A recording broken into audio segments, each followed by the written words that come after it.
Welcome everyone, so welcome back to Backbenchers Academy. तो आज की जो हमारी वीडियो है इसमें हम डिस्कस करेंगे हमारा नेफ्रॉन ट्रांसपोर्ट फिजियोलॉजी। अब नेफ्रॉन ट्रांसपोर्ट फिजियोलॉजी के लिए आपने पहले तो ये याद रखना है हमारे पोर्शंस कौन से हैं। तो हम सबसे पहले ऐसे करते हैं, उनको रिवाइज करते हैं, उसके बाद फिर यहाँ पे आते हैं। तो ये आ गया हमारा नेफ्रॉन। इसमें आपने याद रखना है आपका स्टार्ट वाला पोर्शन है, इसको हम कहते हैं हमारा बोमेंस कैप्सूल। उसके बाद यहाँ पे ये हमारा जो है मतलब यहाँ पे हमारा फेनेस्ट्रेशन हुई, हमारा हाइड्रोस्टैटिक प्रेशर जो है उसकी वजह से। उसके बाद हमारे अंकोटिक प्रेशर जो है हमारे बोमेंस कैप्सूल की वजह से। इसमें अब क्या हो गया, आपका जो है आपका जो प्लाज्मा है वो आपका इसके अंदर आ गया। अब ये क्या हो गया, सबसे पहले इसने हमारा ये जो टेढ़ा मेढ़ा रास्ता है इसमें से इसने गुजरना है। अब हमें एनाटॉमी में पता है जो आपके जिस चीज़ को आप रेफरेंस ले रहे हो उसके साथ वाला जो आपका पोर्शन है उसको हम कहते हैं हमारा प्रॉक्सिमल पोर्शन। तो अब इस केस में क्या हो जाएगा, ये वाला जो आपका बिल्कुल साथ वाला पोर्शन है ना, बिल्कुल करीब वाला पोर्शन हो जाएगा, उसको हम कहेंगे हमारा प्रॉक्सिमल कन्वोलुटेड ट्यूब्यूल। इसके बाद आपका यूरिन नीचे की तरफ जाएगा। अब नीचे जाने की वजह से हम इसे कहेंगे डिसेंडिंग, और डिसेंडिंग ये क्या हो जाएगी आपकी लिम्ब। इसके बाद क्या हो जाएगा हमारा लूप ऑफ हैनले। उसके बाद फिर ऊपर की तरफ जाएगा असेंडिंग लिम्ब। और फाइनली आपकी ये दूसरा आप आ गया यहाँ पे हमारी कन्वर्जेंस। इसको हम क्या कहेंगे, हमारा ये हमारा प्रॉक्सिमल पोर्शन था, ये हमारा क्या हो जाएगा डिस्टल कन्वोलुटेड ट्यूब्यूल, जो दूर वाला पोर्शन है। और फाइनली आपका जो है इसके हमारे कलेक्टिंग जो है डक्ट में आ जाएगा। उसके बाद हमारी किडनी से बाहर चला जाएगा, यूरेटर में चला जाएगा, ब्लैडर में जाएगा, और फाइनली आपका जो है ना यूरिथ्रा के थ्रू आपका जो है यूरिन बाहर चला जाएगा। अब प्रॉक्सिमल कन्वोलुटेड ट्यूब्यूल के लिए ना आपने कुछ चीज़ें याद रखनी है। वो ये है कि आपका जो प्रॉक्सिमल कन्वोलुटेड ट्यूब्यूल है ना, इसका काम है कि आपके जो भी चीज़ें आ रही हैं उनको ये इसने मोस्ट ऑफ द थिंग्स जो है आपकी उनको इसने अब्जॉर्ब करना है। अब कुछ चीज़ें ऐसी हैं जो आपका प्रॉक्सिमल कन्वोलुटेड ट्यूब्यूल जो है वो आपका टोटली अब्जॉर्ब कर लेता है। फॉर एग्जांपल आप ग्लूकोज की अगर बात करें तो प्रॉक्सिमल कन्वोलुटेड ट्यूब्यूल का काम ये है कि इसने सारी की सारी ग्लूकोज जो है इसको इसने अब्जॉर्ब कर लेना है। और उसके बाद आपका फॉर एग्जांपल यहाँ पे आपकी बाइकार्बोनेट आ रही है। अब ब्लड के अंदर से आपकी हर चीज़ आ रही है, आपका फॉस्फेट आ रहा है, आपका पोटाशियम आ रहा है, सोडियम आ रहा है, उसके बाद आपके अमाइनो एसिड्स वगैरह आ रहे हैं। तो ब्लड अब यहाँ पे आपका हमारा जो है प्रॉक्सिमल कन्वर्टर ट्यूब्यूल, इसका काम है कि इसने मोस्ट ऑफ द थिंग्स जो है इसको इसने अब्जॉर्ब करना है। ग्लूकोज टोटली अब्जॉर्ब कर लेगा, बाइकार्बोनेट जो है उसका ये 70% तकरीबन ये अब्जॉर्ब करेगा। इसके बाद अमाइनो एसिड्स को भी अब्जॉर्ब करेगा। और बाकी जो हमारी ये हमने देखा था हमारे फॉर एग्जांपल जो है हमारी इनुलिन, उसके बाद हमारी क्रिएटिनिन वगैरह। अब इसका काम क्या है, इसने इनको फिल्टर तो करना है हमारे नेफ्रॉन ने, लेकिन जो है प्रॉक्सिमल कन्वोलुटेड ट्यूब्यूल इसने इनको बिल्कुल भी अब्जॉर्ब नहीं करना। तो उनकी अब्जॉर्प्शन जो है वो हमारी इसमें नहीं होगी। बाकी जो चीज़ें हमारी अब्जॉर्ब होनी है उसकी वजह से क्या हो जाएगा, आपके ब्लड में से निकल के हमारे यूरिन में आ गई। अब यहाँ पे हमारे ट्यूब्यूल्स में आ गई, ट्यूब्यूल से दोबारा एब्जॉर्ब हो गई। तो ओवरऑल क्या हो जाएगा आपकी, अगर मतलब हमारी जो है ना ब्लड कैपिलरीज, अगर यहाँ पे हमारा एफरेंट आर्टेरियोल से आ रहा है, इफ्रंट से हमारा जा रहा है। अब ये हमारी क्या करती है, यहाँ पे आके हमारी जो हमारी पेरिट्यूबुलर कैपिलरीज है उनको बना देती है। अब इस केस में क्या हो जाएगा, जब एब्जॉर्ब हो जाएगा तो यहाँ पे ट्यूब्यूल्स में जो एब्जॉर्प्शन हो जाएगी वो वाली चीज़ें यहाँ से निकल के हमारी ब्लड वेसल जो है उसके अंदर दोबारा आ जाएंगी। और जो हमारी एब्जॉर्ब नहीं आई होंगी वो क्या हो जाएगा आपके फाइनली यूरिन के अंदर हमारी रिलीज़ हो जाएंगी। अब फॉर एग्जांपल हमारी जो है ग्लूकोज वो सारी की सारी एब्जॉर्ब हुई है, यहाँ से पहले ग्लूकोज यहाँ पे आई, दोबारा हमारी पेरिट्यूबुलर कैपिलरीज में चली गई, और उसके बाद हमारी क्या है हमारी ये पहले ल्यूमेन में आई, फिर ट्यूबुलर कैपिलरीज में चली गई, हमारी ब्लड में दोबारा चली गई। अब फॉर एग्जांपल कोई भी आपका पेशेंट है, फॉर एग्जांपल उसको है डायबिटीज़ मेलाइटस। अब डायबिटीज़ मेलाइटस के केस में क्या होता है, आपकी ग्लूकोज जो है वो आपकी वैसे ही बढ़ी हुई होती है। अब उस केस में आपने क्या करना होता है, आपने ग्लूकोज को कम करना होता है, आपकी प्लाज्मा ग्लूकोज जो है ना उसको हमने कम करना होता है। अब उस केस में क्या करेंगे, हम यहाँ पे कोई भी ऐसा ट्रांसपोर्टर है यहाँ पे जो ग्लूकोज को एब्जॉर्ब करवा रहा है, हमने क्या करना है उसको बंद कर देना है। उसकी वजह से अब अब्जॉर्प्शन नहीं होगी, आपकी ग्लूकोज बॉडी से बाहर निकलती रहेगी, और फाइनली जो है आपका पेशेंट जो है उसके अंदर ग्लूकोज का लेवल आपका नॉर्मल आ जाएगा। अब ये सारे काम करने के लिए यहाँ पे हमारे पड़े होते हैं प्रोटीन्स। अब प्रोटीन्स हर काम जो है ना वो मतलब हमारा जो है मॉलिक्यूल के हिसाब से हमारा प्रोटीन्स भी आ जाएंगे यहाँ पे। अब उनका काम क्या है कि उन्होंने इनको एब्जॉर्ब करवाना है। अगर उनके अंदर कोई प्रॉब्लम आ जाएगी तो आपका क्या हो जाएगा, यहाँ पे हमारा वो जो चीज़ हमने एब्जॉर्ब करनी थी वो हमारी ब्लड के अंदर जाना शुरू हो जाएगी। तो ऐसे करते हैं, यहाँ पे हम अपना प्रॉक्सिमल कन्वोलुटेड ट्यूब्यूल को देखते हैं, उसके बाद फिर हम देखते हैं कि मतलब हमने क्या क्या चीज़ें देनी है और क्या चीज़ें हमने नहीं देनी। तो सबसे पहले हमारा आ गया प्रॉक्सिमल कन्वोलुटेड ट्यूब्यूल। इसमें मैंने जैसे आपको पहले बता दिया कि हमारा जो है प्रॉक्सिमल कन्वोलुटेड ट्यूब्यूल इसने हमारा ग्लूकोज जो है इसको इसने 100% एब्जॉर्ब करना है। अब इसमें क्या हो गया, यहाँ पे एब्जॉर्ब करने के लिए हमारा जो ट्रांसपोर्टर है इसको हम कहते हैं हमारा सोडियम ग्लूकोज ट्रांसपोर्टर। इसके अलावा भी यहाँ पे हमारे ट्रांसपोर्टर पड़े होते हैं, लाइक हमारा सोडियम अमाइनो एसिड को ट्रांसपोर्टर। वो भी क्या करता है, अमाइनो एसिड और सोडियम जो है इनको बिल्कुल ही सेम डायरेक्शन में जैसे हमारा ये ग्लूकोज ट्रांसपोर्ट कर रहा है। अच्छा, ये को ट्रांसपोर्टर अब ये क्या करेंगे, आपकी डायरेक्शन जो है बिल्कुल सेम डायरेक्शन में दोनों मालिक्यूल्स को लेके जा रहे होंगे। उसके बाद काउंटर ट्रांसपोर्टर अगर कह दें, उसमें क्या हो जाएगा, जैसे ही हमारे यहाँ पे पड़ा हुआ है, एक मालिक्यूल को अंदर लेके आएगा, एक को बाहर लेके चला जाएगा। और उसके बाद अगर आप एटीपेज की बात करें तो वो क्या करेगा, आपको एनर्जी को यूज़ करेगा इन फॉर्म ऑफ एटीपी और आपको डाउन द कंसंट्रेशन ग्रेडियंट जो है आपके मॉलिक्यूल्स को वो मूव करवा रहा होगा। अब यहाँ पे जो है आपकी एटीपी यूज़ नहीं हो रही, तो इसका मतलब ये है कि आपकी जो है यहाँ पे कंसंट्रेशन ग्रेडियंट के अलोंग जो है ना आपकी मॉलिक्यूल्स वो आपके अब्जॉर्ब हो रहे हैं। अब इसमें क्या हो गया, यहाँ पे आपका ये है एटीपेज आपका पड़ा हुआ है। एटीपेज का काम क्या है, इसने डाउन द कंसंट्रेशन ग्रेडियंट आपके सोडियम को बाहर भेजना है, पोटाशियम को इसने अंदर भेजना है। अब यहाँ पे आपकी होगी ओवरऑल सोडियम जो है आपकी यहाँ पे हमारे ट्यूब्यूल्स में आपकी कम हो गई। अब सोडियम जो है आपकी ये डाउन द कंसंट्रेशन आपकी जो है यहाँ पे आएगी, मतलब बाहर सोडियम ज़्यादा हो गई, अंदर कम है, तो सोडियम आपके अंदर आई और आते हुए ये साथ साथ अपने ग्लूकोज को भी लेके आ गई। अब इसमें क्या हो गया, यहाँ पे आपकी ये दोनों चीज़ें बढ़ी और फाइनली आपकी जो है, अच्छा इसमें एक और चीज़ मैंने नहीं बताई, वो ये है कि अगर यहाँ पे आपकी है हमारा फॉर एग्जांपल हमारा नेफ्रॉन पड़ा हुआ है, पीछे से हमारा आ रहा है एफरेंट आर्टेरियोल, और उसके बाद यहाँ पे हमारी ये जो है ना ब्लड जो है हमारा पेरिट्यूबुलर कैपिलरीज, मतलब हमारा जो है यहाँ पे बेसोलेटरल मेम्ब्रेन बना रहा है, और जो यूरिन वाली साइड है वो हमारी हो जाएगी एपिकल मेम्ब्रेन और ब्लड वाली साइड हो जाएगी हमारी बेसोलेटरल मेम्ब्रेन। अब क्या हुआ, यहाँ पे हमारे सोडियम और उसके बाद हमारा ग्लूकोज वगैरह एब्जॉर्ब हुए। अब इन्होंने क्या होना, यहाँ से हमारा मतलब हमारा जो है सोडियम वो हमारा चले जाएगा ग्लूकोज, यहाँ से हमारा सोडियम ट्रांसपोर्टर के थ्रू। इसी तरीके से यहाँ पे हमारा पड़ा होगा ग्लूकोज ट्रांसपोर्टर, वो क्या करेगा हमारे ग्लूकोज को यहाँ पे ट्रांसपोर्ट कर देगा। तो ग्लूकोज ट्रांसपोर्टर के लिए आपने ये याद रखना है कि ग्लूकोज ट्रांसपोर्टर का काम ये है कि इसने 100% ग्लूकोज को एब्जॉर्ब करवाना है, और अगर आपने ग्लूकोज ट्रांसपोर्ट नहीं करवानी, आपने ग्लूकोज को सिक्रीट करना है, तो उस केस में आप क्या कर दें, इस चैनल को इनहिबिट करने वाली आप कोई भी जो है ना ड्रग्स वगैरह दे दें। अब इसको इनहिबिट कौन सी करती है, हमारी SGLT2 इनहिबिटर्स। मतलब क्या, आपकी सोडियम ग्लूकोज ट्रांसपोर्टर जो है उसकी मतलब ल्यूमिनल ट्रांसपोर्ट जो है ना आपकी टाइप 2 उसको इनहिबिट करने वाली आप ड्रग्स दे दें, जिसमें हमारी क्या आ जाती है, हमारी सारी की सारी ग्लिफ्लोजिन्स। अब ग्लिफ्लोजिन्स में आपकी आ गई एम्पाग्लिफ्लोजिन, डैम्पा, उसके बाद हमारी आ गई डैपाग्लिफ्लोजिन, इस तरह की सारी वो आपने देख लेना ग्लिफ्लोजिन। अब वो क्या रहेंगी, क्या आपकी इस चैनल को ब्लॉक कर देंगी, इनहिबिट कर देंगी, यहाँ पे ग्लूकोज आपकी अब्जॉर्ब नहीं होगी, और उसमें आप क्या हो जाएगा, आपका ग्लूकोज बाहर रिलीज हो जाएगी, आपकी प्लाज्मा कंसंट्रेशन जो है वो आपकी नॉर्मल हो जाएगी। अब इसके बाद आपकी आ गई हमारा जो है, उसके बाद इंपॉर्टेंट है हमारा बाइकार्बोनेट जो है, उसको हमने अब्जॉर्ब कैसे करवाना है। बाइकार्बोनेट के लिए आपने ये चीज़ याद रखनी है कि बाइकार्बोनेट आपका एज अ बफर जो है हमारे ब्लड के अंदर बहुत ही इंपॉर्टेंट है। अगर आपका जो है ब्लड के अंदर आपकी एसिडोसिस वगैरह या अल्कलोसिस वगैरह हो रही है, तो हम इस तरह पे मतलब किडनीज़ पे आपका जो है ना ये हमारा जो बाइकार्बोनेट ट्रांसपोर्टर है, मतलब बाइकार्बोनेट की आपको ट्रांसपोर्ट जो है इसको कम या ज़्यादा करके आप जो है पेशेंट की ये जो आपका है ना मतलब उसके अंदर पीएच के अंदर जो चेंजेस आ रहे हैं उसको आप ट्रीट कर सकते हैं। अब फॉर एग्जांपल यहाँ पे क्या हो गया, आपका बाइकार्बोनेट जो है ना इसका ये एक और सीन है कि इसने डायरेक्टली आपके एब्जॉर्ब नहीं होना, इसने एब्जॉर्ब भी उल्टे तरीके से होना है। अब क्या होता है, सबसे पहले आपके जो है ल्यूमेन के अंदर आपके बाइकार्बोनेट आया, और यहाँ से आपका जो है ना अभी के लिए आप ये समझ लेंगे यहाँ पे आपका अभी ये हाइड्रोजन पड़ा हुआ है, हाइड्रोजन और बाइकार्बोनेट आपके मिलते हैं और ये बना देते हैं आपका कार्बोनिक एसिड। कार्बोनिक एसिड पे आपका अटैक करता है एक enzyme called as carbonic anhydrase, और वो क्या कन्वर्ट करता है, आपका कार्बन डाइऑक्साइड और वाटर में कन्वर्ट कर देता है इसमें। अब कार्बन डाइऑक्साइड और वाटर, कार्बन डाइऑक्साइड आपकी वैसे गैस है और वाटर आपका वैसे आपका जो है मतलब इधर उधर जा सकता है डिफ्यूजन के थ्रू, ऑस्मोसिस के थ्रू। तो अब इस केस में क्या हो गया, आपका कार्बन डाइऑक्साइड और उसके बाद आपका वाटर जो है वो आपके सेल के अंदर आ गए। अब दोबारा से इनके ऊपर अटैक करता है हमारा कार्बोनिक एनहाइड्रेज, और उसके बाद अभी ये क्या करता है, इन दोनों को बना देता है कार्बोनिक एसिड। अब कार्बोनिक एसिड जैसे ही हमारा बनता है, ये आपका जो है हाइड्रोजन उसके बाद बाइकार्बोनेट में हमारा डिसोसिएट हो जाता है। अब बाइकार्बोनेट को हमने अब्जॉर्ब करना है, हम क्या करेंगे, हमारा कोई भी यहाँ पे ट्रांसपोर्टर पड़ा होगा जिसमें हमारा क्या आ जाता है सोडियम बाइकार्बोनेट ट्रांसपोर्टर। अब इसके थ्रू हम क्या करेंगे, हम बाइकार्बोनेट को दोबारा से अब्जॉर्ब कर लेंगे। अब हुआ क्या, यहाँ पे हमारा पड़ा हुआ था sodium hydrogen transporter, hydrogen transporter के थ्रू हमने हाइड्रोजन को बाहर भेजा और उसके साथ साथ हमने सोडियम को अंदर लेके आए। अब ये सोडियम जो है यहाँ पे हमारी इसी के साथ बाइकार्बोनेट के साथ हमारी सोडियम बाइकार्बोनेट ट्रांसपोर्टर के थ्रू हमारी बाहर चली गई, हमारी ब्लड के अंदर चली गई। अब बाइकार्बोनेट को हमने क्या कर लिया, एब्जॉर्ब कर लिया। अब फॉर एग्जांपल कोई भी ऐसी कंडीशन है जिसमें आपकी क्या है, ब्लड के अंदर आपकी जो है एल्केलोसिस हुई हुई है। अब उस केस में क्या करना है आपने ये जो हमारी बनी है ना बाइकार्बोनेट, इसको हमने रिलीज़ करवाना है। उसमें हमारी एक इंपॉर्टेंट डिजीज़ आ जाती है, डेट इज़ कॉल्ड एज हमारी माउंटेन सिकनेस डिजीज़। अब होता क्या है, जैसे ही हमारे ये जो मतलब पेशेंट्स हैं ना, ये अब ऊंचाई पे जाते हैं, ऊंचाई पे क्या होती है, हमारी ऑक्सीजन जो है हमारी कम होती है। ऑक्सीजन के कम होने की वजह से आपका जो पेशेंट होता है वो हमारा क्या कर रहा होता है, हाइपर वेंटिलेशन कर रहा होता है। हाइपर वेंटिलेशन में क्या होता है, आपकी कार्बन डाइऑक्साइड जो है आपकी बॉडी से ज़्यादा रिलीज़ हो रही होती है, और ऑक्सीजन वो मतलब हाइपर वेंटिलेशन के थ्रू हमारी ऑक्सीजन जो है उसको वो मेंटेन कर रहा होता है। अब क्या हुआ, कार्बन डाइऑक्साइड आपकी रिलीज़ हुई, कार्बन डाइऑक्साइड का आपको पता ही हमारा क्या है, एसिड है।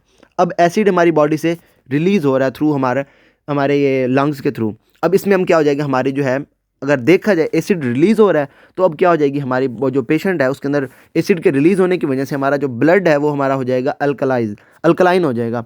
और उसको हम क्या कहेंगे, रिलीज़ मतलब प्रॉब्लम हमारी हुई रेस्पिरेटरी के थ्रू, तो हम क्या कहेंगे, पेशेंट जो है इसके अंदर क्या हो गया, हमारा रेस्पिरेटरी अल्कलोसिस हो गई। एसिड तो रिलीज़ हो गया, बाकी इसने छोड़ क्या दिया, हमारा जो ब्लड है उसके अंदर इसने अल्कली छोड़ दिया। तो अब क्या हो जाएगा, अल्कलोसिस हो जाएगी। और हुई किसकी वजह से, हमारी रेस्पिरेशन की वजह से। अब आपने क्या करना है, आपने ये अल्कली जो है इसको आपने रिमूव करना है बॉडी से। अब रिमूव करने के लिए आप क्या कर देंगे, यहाँ पे आप पेशेंट को जो है कार्बोनिक एनहाइड्रेज इनहिबिटर दे दें। मतलब आप अल्कली जो है इसमें आप जो है वो आप बाइकार्बोनेट की फॉर्म में रिलीज़ कर सकते हैं। आप क्या कर दें, पेशेंट को कार्बोनिक एनहाइड्रेज इनहिबिटर दे दें। उसमें क्या हो जाएगा, आपकी जो बाइकार्बोनेट जो है हमारा अल्कली जो है ये हमारा एब्जॉर्ब नहीं होगा। उसके बाद एब्जॉर्ब नहीं होगा तो इसकी मतलब ये है कि आपकी ये बॉडी से रिलीज़ हो जाएगा और आपकी जो है कंडीशन जो है आपकी अल्कलोसिस वाली वो आपकी ठीक हो जाएगी। मतलब हुआ क्या, आपने बाइकार्बोनेट लॉस को जो है आपने प्रेफर किया ताकि आप कंपनसेट कर लें हमारी अल्कलोसिस को। अब अल्कलोसिस आपकी ट्रीट हो गई। अब ये हम देते किस में हैं, हमारे जो फॉर एग्जांपल हमारे माउंटेन क्लाइंबर्स वगैरह हैं उसमें हम इसको दे रहे होते हैं। उसमें क्या हो जाती है, उनकी अल्कलोसिस हो रही होती है और उसकी वजह से आप उसका बाइकार्बोनेट लॉस करवाते हैं। और इसके लिए आपने याद रखना है आपकी जो ड्रग ऑफ चॉइस है डेट इज़ आवर एसिटाजोलामाइड। अब एसिटाजोलामाइड का काम क्या है, ये आपकी कार्बोनिक एनहाइड्रेज इनहिबिटर है। अभी इसको मैं ना लास्ट पे आपको ये भी दिखा दूंगा, एसिटाजोलामाइड जो है ना इसकी फार्माकोलॉजी भी यहाँ पे कर लेंगे। बस आपने अभी के लिए ये याद रख लिया, इसने क्या किया, आपकी कार्बोनिक एनहाइड्रेज को इसने इनहिबिट किया। अब कार्बोनिक एनहाइड्रेज जो है आपका काम कर रहा था बाइकार्बोनेट की एब्जॉर्प्शन में, तो बाइकार्बोनेट इसके अंदर एब्जॉर्ब नहीं होगी और आपकी जो है ये रिलीज़ हो जाएगी। बाइकार्बोनेट लॉस हो रही है, तो अब अगर वैसे देखा जाए माउंटेन सिकनेस के अलावा इसमें क्या हो रहा है, आपका एल्कली लॉस हो रहा है। एल्कली के लॉस होने की वजह से अब आपका जो ब्लड है वो आपका क्या हो जाएगा, एसिडिक हो जाएगा। और इसके केस में आप क्या कहेंगे, ये आपकी मतलब आपने किडनीज़ के थ्रू आपके जो है ब्लड को एसिडिक किया है, तो इस वजह से हम क्या कहेंगे, इसको हमारी मेटाबॉलिक एसिडोसिस। और अगर माउंटेन सिकनेस के केस में देखा जाए तो उसमें क्या हुआ, आपकी रेस्पिरेटरी अल्कलोसिस हुई थी और कंपनसेशन के तौर पे हमने क्या किया, उसके अंदर मेटाबॉलिक एसिडोसिस करवा दी और दोनों ने एक दूसरे को कंपनसेट कर लिया, आपकी पीएच जो है वो आपकी नॉर्मल हो गई। इसके बाद बात करते हैं हम यहाँ पे हमारे क्लोराइड और बेस जो है ट्रांसपोर्टर इसकी। अब इसका काम क्या है, ये आपका क्या करता है, हमारी क्लोराइड को अंदर की तरफ लेके आ जाता है, क्लोरीन को एब्जॉर्ब करवाता है और उसके बाद यहाँ पे हमारी जो बेसिस पड़ी हुई हैं जिसके अंदर हमारी आ जाती है ऑक्सलेट आ जाती है, फॉर्मेट आ जाती है, सल्फेट आ जाती है, हाइड्रोक्सल आ सकता है। मतलब सारे के सारी आपकी जो बेसिस है ना नेगेटिवली चार्ज, उसको इसने यहाँ से आपके रिलीज़ करवाना है और यहाँ से आपके जो है क्लोराइड को इसने एब्जॉर्ब करवा लेना है। ये जो आपकी क्लोराइड एब्जॉर्ब होती है, ये अब यहाँ पे पड़ा होता है हमारा एक और चैनल। मतलब उसका काम क्या है, आपकी क्लोराइड और उसके साथ साथ हमारी पोटाशियम जो है इन दोनों को इसने एब्जॉर्ब करवाना है। क्लोराइड यहाँ से आई और यहाँ से हमारे चैनल के थ्रू क्लोराइड भी हमारी बाहर चली गई और जाते जाते साथ हमारे सोडियम, ये हमारा जो पोटाशियम यहाँ से पोटाशियम एटीपेज के थ्रू आ रहा था, इसको भी साथ लेके चली गई। अब इसके अलावा हमारे और भी चैनल्स यहाँ पे बड़े होते हैं प्रोक्सिमल कन्वर्टर ट्यूब्यूल में, जिसमें हमारा जाता है सोडियम फास्फेट को ट्रांसपोर्टर। उसका काम क्या होगा, सोडियम के साथ साथ हमारा फॉस्फेट भी अंदर लेके आ रहा होगा। PO4 फॉस्फेट हो गया और ये हमारा सोडियम हो गया। अब इस केस में क्या हो जाएगा, अगर आप सोडियम फॉस्फेट जो है उसको इनहिबिट कर दें तो उस केस में क्या हो जाएगा, आपका जो है हमारा फॉस्फेट वो आपका रिलीज़ होना शुरू हो जाएगा। और वो आपका करवाता कौन है, हमारा अगर पैराथायरॉयड हार्मोन आ जाए, वो आपका क्या है, उसको फॉस्फेट जो है हमारा पैराथायरॉयड हार्मोन आएगा वो उसको इनहिबिट कर देगा सोडियम फॉस्फेट को ट्रांसपोर्ट को। और मतलब उसका काम क्या है, अच्छा पैराथायरॉयड हार्मोन अगर आया है तो अब इस केस में क्या हो जाएगा, ये आपके प्रोक्सिमल कन्वर्टर ट्यूब्यूल पे लगा और इसने एक और चीज़ करने शुरू कर दी। वो ये है कि इसने कैल्सीडायोल जो है ना इसको इसने कन्वर्ट कर दिया टू कैल्सीट्रायोल। अब इसके बाद क्या हो जाएगा, आपकी जो है मतलब आपकी जो है विटामिन D3 वो आपकी बन रही है, विटामिन डी बन रही है आपकी इसकी में। अब ये आपकी विटामिन डी जाएगी, ये आपकी जाके GIT वाली साइड से आपकी जो है कैल्शियम उसको दोबारा से मतलब एब्जॉर्ब ज़्यादा करवा रही होगी। कैल्शियम को एब्जॉर्ब करवाने के लिए हमने क्या किया, पैराथायरॉयड हार्मोन रिलीज़ किया, लेकिन साथ साथ हमारा क्या हो रहा है, फॉस्फेट हमारा वो लॉस हो रहा है। और एक और होता है हमारा यहाँ पे चैनल, उसका काम क्या होता है, आपका सोडियम और उसके साथ साथ हमारा अमाइनो एसिड जो है उसको ये को ट्रांसपोर्ट करवा रहा होता है। अब सोडियम अमाइनो एसिड, अब अमाइनो एसिड जो हैं ये भी हमारे most of the amino acid जो हमारे आते हैं उनको हम एब्जॉर्ब करवाते हैं। अब कोई भी प्रॉब्लम आ गई, आपका सोडियम अमाइनो एसिड जो ट्रांसपोर्टर है उसके अंदर आपकी प्रॉब्लम आ गई, अब उस केस में क्या हो जाएगा, जिस चैनल के अंदर भी प्रॉब्लम आएगी वो जिस काम को कर रहा था वो वाली चीज़ आपकी बाहर लॉस होना चाहिए शुरू हो जाएगी। फॉर एग्जांपल अगर सोडियम ग्लूकोज ट्रांसपोर्टर में प्रॉब्लम आए, ग्लूकोज लॉस होना शुरू हो जाएगी। सोडियम अमाइनो एसिड में ट्रांसपोर्टर जो है उसकी अगर प्रॉब्लम आ गई तो अमाइनो एसिड आपकी लॉस होना शुरू हो जाएगी। अब इस केस में क्या होता है, एक हमारी इंपॉर्टेंट डिजीज़ है that is called as Hartnup disease. अब हार्टनप डिजीज़ में क्या होता है, आपकी जो ट्रिप्टोफैन है ना, हार्टनप ट्रिप्टोफैन जो है आपकी, वो उसके जो ट्रांसपोर्टर होते हैं उसको मतलब आपकी जो है ना उसकी डेफिशिएंसी हो जाती है। ओवरऑल क्या होता है, आपकी जो है ट्रांसपोर्टेशन ऑफ ट्रिप्टोफैन वो आपकी डिक्रीज़ हो जाती है और ट्रिप्टोफैन आपका जो है अमाइनो एसिड के अंदर आना शुरू हो जाता है। और इसके बाद हमारी जो इसके अंदर सिम्टम्स वगैरह आ जाते हैं, वो हमारे प्लेगरा वगैरह इस तरह की चीज़ें आ जाती हैं। बाकी वो बाद में हम देखेंगे, अभी के लिए आपने बस ये याद रख लेना है, अमाइनो एसिड के अंदर अगर प्रॉब्लम आ गई तो मतलब ये वाला हो जाएगा आपके इसके अंदर। और बाकी इसमें अब एक और चीज़ है, वो ये कि आपकी यहाँ पे ग्लूकोज जो है वो आपकी एब्जॉर्ब हो रही है। अब नॉर्मली यहाँ पे हमारी क्या होती है, ग्लूकोज को तो इसने एब्जॉर्ब करवाना है, लेकिन क्या हुआ, अगर इसने अब्जॉर्ब नहीं करवाई ग्लूकोज तो आपकी ग्लूकोज भी आपकी यूरिन के अंदर अपेयर होना शुरू हो जाएगी। अब ग्लूकोज अगर आपकी यूरिन के अंदर अपेयर हो रही है तो उस केस में क्या हो जाएगा, आपका पेशेंट जो है उसको आप कहेंगे कि उसको डायबिटीज़ मेलाइटस है। अब एक और चीज़ इसमें इंपॉर्टेंट वो ये है कि आपकी जो है प्रेगनेंसी, उसके केस में भी आपकी जो है ग्लूकोज के अंदर आपकी नॉर्मल लेवल्स पे आपकी जो है ग्लूकोज आपके यूरिन के अंदर जो है ना आना शुरू हो जाती है। अब उस केस में क्या है, आपका वो जो पेशेंट है वो आपका डायबिटिक नहीं होगा। उसमें क्या हो गया, उसकी जीएफआर बढ़ा हुआ था प्रेगनेंसी के केस में और उसकी वजह से उसकी रीअब्जॉर्प्शन जो है ग्लूकोज की वो आपकी कम हो गई और इसकी वजह से उसको जो है ग्लूकोज यूरिया हो रहा है। और वो उसमें अब अगर आपने डिफ्रेंशिएट करना है आपके पेशेंट में, ये अगर आपका डायबिटीज़ मेलाइटस का पेशेंट है या फिर आपका ये जो है प्रेगनेंसी वाला पेशेंट है, तो उन दोनों में अगर आपने डिफ्रेंशिएट करना है तो आप क्या करेंगे, आपकी प्लाज्मा जो है उसको चेक कर लेंगे, प्लाज्मा लेवल ऑफ ग्लूकोज। अगर आपका प्लाज्मा लेवल ऑफ ग्लूकोज भी बढ़ा हुआ है तो इसका मतलब यह है कि आपका पेशेंट जो है वो डायबिटिक है। और अगर आपका प्लाज्मा लेवल नहीं बढ़ा हुआ तो उसका मतलब ये है कि इसको प्रेगनेंसी की वजह से जो है हमारी सम अमाउंट ऑफ ग्लूकोज जो है वो हमारी लॉस हो रही है। बाकी आपने इसके अंदर याद ये रखना है, आपका जो है SGLT2 इनहिबिटर वो हमारे कौन कौन से, हमारी ग्लिफ्लोजिन, एम्पाग्लिफ्लोजिन, डेपाग्लिफ्लोजिन और बाकी सारी आपने देख लेनी है, वो क्या करेंगे, ग्लूकोज को लॉस करवाएंगी। उसके बाद ये याद रखना है आपका यहाँ पे जो है एंजियोटेंसिन 2 जो है हमारी, जब वो रिलीज़ होती है, एंजियोटेंसिन 2 हमारा रास सिस्टम से हमारी आई एंजियोटेंसिन 2, अब उसका काम क्या है, आपका बीपी को जो है इसने ओवरऑल आपके बढ़ाना है। अब बीपी को बढ़ाएगी विद आपकी जो है सोडियम की रीअब्जॉर्प्शन, सोडियम रीअब्जॉर्ब होगी, आपकी जितनी ज़्यादा सोडियम रीअब्जॉर्ब होगी उतनी आपकी जो है ये हाइड्रोजन आपकी बाहर लॉस होगी। हाइड्रोजन लॉस हो रही है तो इसका मतलब ये है कि आपका जो पेशेंट है वो अल्कलोसिस में जा रहा है। तो बाकी सारा एंजियोटेंसिन 2 को भी हम देखेंगे, हमारा रास सिस्टम जो अब दोबारा से करेंगे वहाँ पे हम देखेंगे। अभी के लिए आपने जो याद रखना है वो ये है, एसिटाजोलोमाइड आप यूज़ किस में करते हैं, हमारी माउंटेन सिकनेस में यूज़ करते हैं। और क्यों करते हैं, ताकि हम बाइकार्बोनेट को लॉस करवा लें। और एसिटाजोलोमाइड का काम क्या है, कार्बोनिक एनहाइड्रेज को इनहिबिट करना और उसके बाद जो है आपका बाइकार्बोनेट लॉस करवाना और मतलब आपके जो है ना अल्कलोसिस जो है उसको इसने ट्रीट करना है। तो ये सारा काम था हमारे प्रोक्सिमल कन्वोल्यूटेड ट्यूब्यूल का। अब for example due to any reason आपका जो प्रोक्सिमल कन्वोल्यूटेड ट्यूब्यूल है ना, इसके अंदर आ गया लॉस ऑफ फंक्शन, अब आपका जो है ना ट्यूबुलर डिफेक्ट आ गया।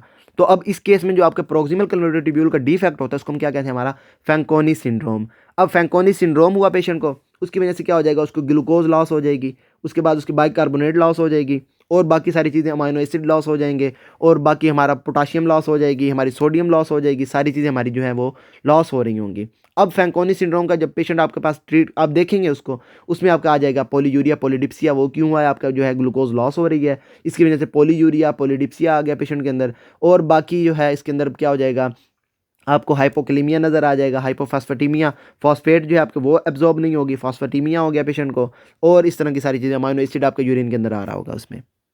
तो उसके लिए यहाँ पे नीचे आ गया हमारा ये फैंकोनी सिंड्रोम। अब फैंकोनी सिंड्रोम में जो मैंने आपको बताया, आपका क्या हो गया, लॉस ऑफ फंक्शन जो है आपका, जिसमें प्रोक्सिमल कन्वोल्यूटेड ट्यूब्यूल का वो आ गया, सारी चीज़ें आपकी जो हैं वो जो एब्जॉर्ब होनी थी वो सारी की सारी आपकी जो है रिलीज़ हो रही हैं अब। और उसकी वजह से अब क्या हो गया, मैंने आपको वो बताया, आपका यहाँ पे पड़ा हुआ है एक सोडियम और उसके बाद आपका हाइड्रोजन ट्रांसपोर्टर, हाइड्रोजन को रिलीज़ करवाना है, सोडियम को अंदर भेजना है। हाइड्रोजन भी अगर रिलीज़ नहीं होगा तो इसका मतलब ये है कि आपका जो है पेशेंट उसके अंदर है एसिडोसिस हो रही है, आपका हाइड्रोजन रिलीज़ नहीं हो रहा, हाइड्रोजन आपकी बॉडी के अंदर बढ़ता जा रहा है। तो हाइड्रोजन बढ़ेगा मतलब ये है कि आपके जो है पेशेंट जो है उसके अंदर एसिडोसिस हो रही है। तो अब इस केस में क्या हो गया, आपके जो है मेटाबॉलिक एसिडोसिस हुई। और मेटाबॉलिक हम तब कहेंगे जब आपकी किडनीज़ की वजह से आपकी एसिडोसिस हो रही है। और प्रोक्सिमल जो है आपका RTA और या मतलब रीनल ट्यूबुलर एसिडोसिस टाइप 2 इसको हम कहते हैं, वो हम बाद में करेंगे। बाकी इसके अलावा फॉस्फेटीमिया, हाइपोकैलेमिया वगैरह आ गया। कॉजेज़ इसकी जो है आपकी हेरिडिटरी कॉजेज़ हो सकती हैं, जिसके अंदर हमारी आ सकती है विल्सन डिजीज़, ट्राइसोनीमिया और उसके अलावा ग्लाइकोजन स्टोरेज डिजीज़। और इसके अंदर भी आपकी इंपॉर्टेंट जो है वो है हमारी सिस्टिनोसिस, जिसमें हमारी क्या हो जाती है, हमारी सिस्टीन जो है वो अकोमुलेशन होना शुरू हो जाती है। और उसके अलावा बाकी हमारी क्या है, मल्टीपल माइलोमा, या फिर आप कोई भी ड्रग्स यूज़ कर रहे हैं जो आपकी नेफ्रोटॉक्सिन है, जिसके अंदर हमारी आ जाती है आइफॉस्फामाइड, सिस्प्लाटिन, इसके अलावा आ जाती है हमारी आइसोप्लाटिन वगैरह, ये वाली सारी जो मतलब जो जो डिजीज़ आपकी है ना ड्रग्स नेफ्रोटॉक्सिक हैं, वो आपके पेशेंट को फैंकोनी सिंड्रोम की तरफ लेके जा सकती हैं। और उसके अलावा इसमें होगा क्या, आपकी जो है ये मतलब उसके अंदर चीज़ें अब्जॉर्ब नहीं हो रही, हाइपोफॉस्फेटेमिया है पेशेंट के अंदर, हाइपोकैलेमिया वगैरह है, तो उसके अंदर क्या हो जाएगी, और ये हमारी जो है रिकेट्स वगैरह जो है बिकॉज ऑफ हाइपोफॉस्फेटेमिया। और साथ साथ यहाँ पे मतलब हमारा जो है प्रॉक्सिमल कन्वर्टर ट्यूब्यूल का काम है मोस्ट ऑफ द थिंग्स को एब्जॉर्ब करवाना, उसमें हमारा वॉल्यूम भी आ जाता है, वाटर भी आ जाता है। अब वाटर आपका एब्जॉर्ब नहीं होगा तो वो भी आपकी जो है वाटर जो है आपकी वॉल्यूम डिप्लीशन आल्सो कॉमन इसके अंदर आपको नज़र आएगी। अच्छा, इसके साथ साथ एक और चीज़ इंपॉर्टेंट वो ये कि अगर फॉर एग्जांपल ये आपका है प्रॉक्सिमल कन्वोल्यूटेड ट्यूब्यूल, इसमें अब क्या है आपकी ये फॉर एग्जांपल यही वेसल हमारी इधर की तरफ आ रही है।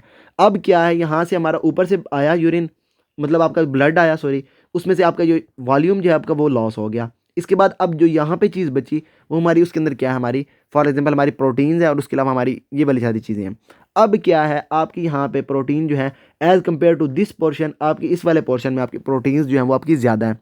अब ये प्रोटीन्स जो हैं ये आपके हाइपरटोनिक, आपका जो है ब्लड उसको हाइपरटोनिक कर रही हैं। अब इस वजह से आपका जब आप मतलब अपने पास करते हैं ना हमारे यूरिन में, तो उसमें क्या होता है आपकी सबसे पहले अगर फॉर एग्जांपल यहाँ पे हमारी 200 ऑस्मोलैरिटी है, तो यहाँ पे आते आते हमारी तकरीबन 1200 ऑस्मोलैरिटी हो जाती है। अब इसमें क्या हुआ, आपने कुछ और चीज़ें भी ऐड करते रहे यहाँ पे साथ साथ, मतलब हमारे सोडियम ग्लूकोज वगैरह ये सारी आप चीज़ें ऐड करते रहे, और इसकी वजह से हमारी जो है ऑस्मोलैरिटी वो 1200 तक पहुँच गई।